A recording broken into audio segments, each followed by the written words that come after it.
2 mois sans réveil qui sonne, sans école ni devoir. 2 mois. Mais ça a peut-être changé. On t'explique. Le JT, le JT, le JT.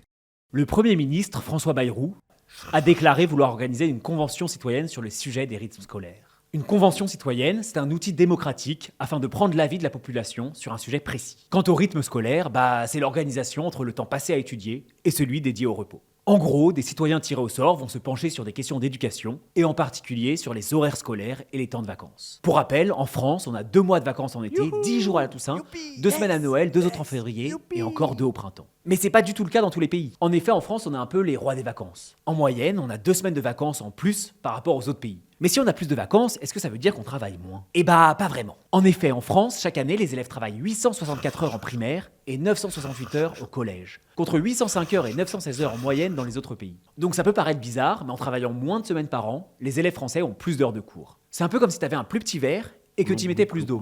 Forcément, au bout du compte, c'est plus rempli. Ça veut donc dire que les journées des élèves français sont plus remplies, plus chargées qu'ailleurs. Quand on voit ça, la question qui peut se poser, c'est est-ce que les journées ne sont pas trop chargées ? Et est-ce que ça n'affecte pas la qualité du travail des élèves ? C'est pour ça que le gouvernement se penche sur la question. Pour améliorer le rythme scolaire, afin que les élèves puissent apprendre dans les meilleures conditions. En plus, ça n'a pas été comme ça tout le temps. Quand l'école est devenue obligatoire en 1882 avec les lois Jules Ferry, les rythmes scolaires étaient très différents. On travaillait 5 jours par semaine, avec comme jour non travaillé le dimanche et le jeudi.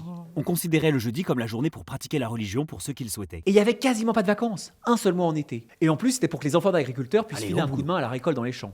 Mais au fur et à mesure, ça a bien évolué. On a pris en compte l'augmentation du tourisme, le début des congés payés et le bien-être des enfants. Mais comme on l'a vu, il n'y a pas vraiment de règles. Et chaque pays a un peu sa méthode. En Suisse, par exemple, ils n'ont qu'un seul mois de grandes vacances, contre plus de 3 mois pour la Lettonie ou pour la Grèce. Ça fait un sacré écart. En Allemagne, les élèves ne travaillent que le matin, mais étalés sur 5 jours.